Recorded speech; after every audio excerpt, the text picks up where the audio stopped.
Alors, The conseil pour bien gérer et utiliser son CRM. Bon, il y en a tout un tas de bons conseils qu'on peut avoir pour bien gérer et utiliser son CRM. Tu parles de l'entreprise, tu parles des vendeurs, tu parles des deux. Ok, alors The conseil pour bien gérer et utiliser son CRM. Parmi tout le tas de bons conseils, la première chose, c'est de simplifier la gestion qu'on a du CRM. Pourquoi? Parce qu'un CRM, le but quand même d'un CRM, alors évidemment, il y a pas mal d'objectifs, ça remplit pas mal d'objectifs le CRM hein, quand même. Hein. Mais l'idée, c'est d'en simplifier la gestion. Parce qu'en fait, le CRM, c'est quoi? C'est un peu l'ADN de la boîte, j'ai envie de dire. C'est un des rares outils qui permet tous les jours d'accumuler le travail du jour. Et de le garder, notamment au niveau commercial, dans les timings, les relances et autres, pour la suite, quoi. C'est ce qui évite, parce que c'est quand même un des premiers. Il y a deux intérêts. Le premier, c'est de faire mieux travailler le vendeur qui est chez vous, dans le temps. Et le deuxième, c'est que si le vendeur là se barre, bah, que le prochain qui vient, il puisse continuer le travail qui a été fait, quoi. Donc, et ça, c'est important, surtout quand on sait à quel point il y a des changements souvent de vendeurs dans les boîtes. C'est quand même un métier assez, qui bouge pas mal. Donc moi, ce serait simplifier, que ce soit les process, la manière qu'on a de l'utiliser, le fait de standardiser des choses qui soient simples au niveau de la boîte, simplifier. Cela dit, on n'est pas beaucoup aidé parfois, parce que dans tout le tas de CRM qui existent, y en a qui pensent, je vais pas donner de nom, mais vous allez la reconnaîtrez tout de suite si vous y avez fait face. Il y a des CRM dans lesquels, en fait, l'erreur, ce serait de se dire, mais il y a des mecs qui fonctionnent comme ça, il y a des entreprises qui fonctionnent comme ça, et qui du coup utilisent ces CRM, et qui se disent, en fait, le but de mon CRM, c'est d'avoir un maximum d'informations, le plus possible. Donc plus c'est compliqué, c'est un peu ça que ça veut dire, plus c'est compliqué, plus il y a de trucs, plus il y a de fonctionnalités, plus je vais vendre. Et ça, ça marche pas. Ça marche pas parce que la clé, c'est de voir les choses simplement, c'est d'avoir les informations les plus importantes rapidement, c'est de passer des coups de fil rapidement, sans avoir à ouvrir un bouquin de 4 pages au démarrage. Et c'est pour ça qu'aujourd'hui, dans les CRM, tu vas trouver tout un tas d'outils qui vont des organigrammes improvisés retrouvés à partir des branches sur LinkedIn, sur des outils de prédiction de tout un tas de trucs, sur comment les gens fonctionnent et autres. Je dis pas que c'est pas utile, c'est utile. Mais c'est pas aussi utile que le temps que ça prend en fait de les étudier. Et la clé, c'est moi c'est le choix que j'ai fait. Hein. En tout cas, moi je peux me permettre de le faire pour mon marché et autres.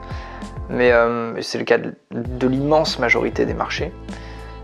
L'idée, c'est plutôt d'aller sur quelque chose qui soit facile et qui soit simple. L'erreur, ce serait de se dire plus j'ai de trucs en fait et plus ça fonctionne. C'est des conneries ça.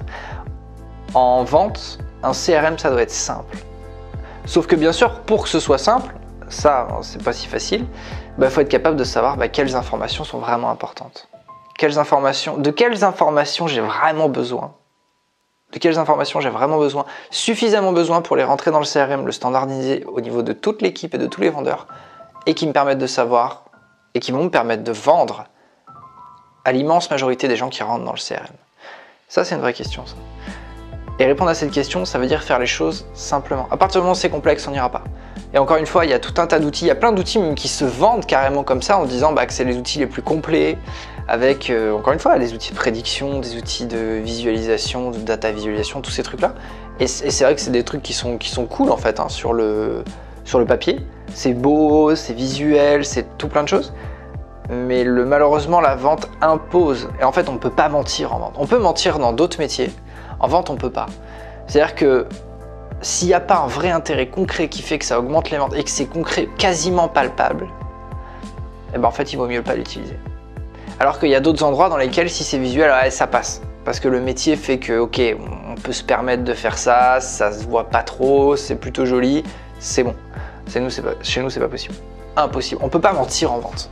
La vente fait qu'on ne peut pas mentir, quoi. Donc, ce serait probablement le conseil pour bien gérer et utiliser son CRM. La simplicité, le choix du CRM est capital.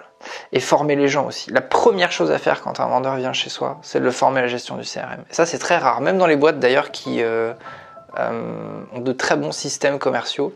Moi, j'ai toujours trouvé que... j'ai toujours accordé plus d'importance que ces boîtes-là au fait de former les mecs au début sur l'utilisation d'un CRM. Parce que quand tu as un bon CRM au démarrage, tu es très rapidement opérationnel. Et si tu dois commencer à laisser le mec en fait faire son organisation à lui. Moi je suis plutôt fan du côté on standardise et on duplique chez tous les vendeurs, même s'il y a des latitudes de liberté chez les commerciaux, c'est normal, on peut pas tout cadrer, structurer. Je pense qu'une bonne partie doit être elle standardisée et que ça faut le faire le plus vite possible.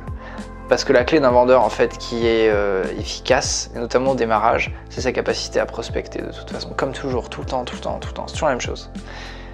Et bah ça, la base de ce truc là, c'est un CRM. Parce que si tu prospectes ça, moi, alors j'ai déjà fait la connerie aussi évidemment, si tu prospectes tu formes un mec à prospecter pendant 3 mois, qu'en fait il avait mal géré son CRM, c'est un peu comme s'il repartait à zéro quand tu passes au CRM le mois 4. Donc en fait le mois 4 il repart un peu à zéro quoi. Que si tu démarres, je dis pas qu'il faut que tout le CRM soit parfait et que ça doit prendre un mois, c'est pas le cas. Mais tu prends un tout petit peu de temps pour qu'au moins la gestion de son CRM soit pas trop mauvaise. Ce qui fait que dans le temps, en plus, il va un peu s'entraîner. Quand il arrive au mois numéro 4, en fait, il est pratiquement chaud sur le CRM, parce qu'il se l'est fait lui-même, en fait. Mais tu lui as donné ce boost de départ, de lancement, qui fait qu'en fait, il va pouvoir être opérationnel beaucoup plus vite. Pour moi, ça, c'est important. Ouais.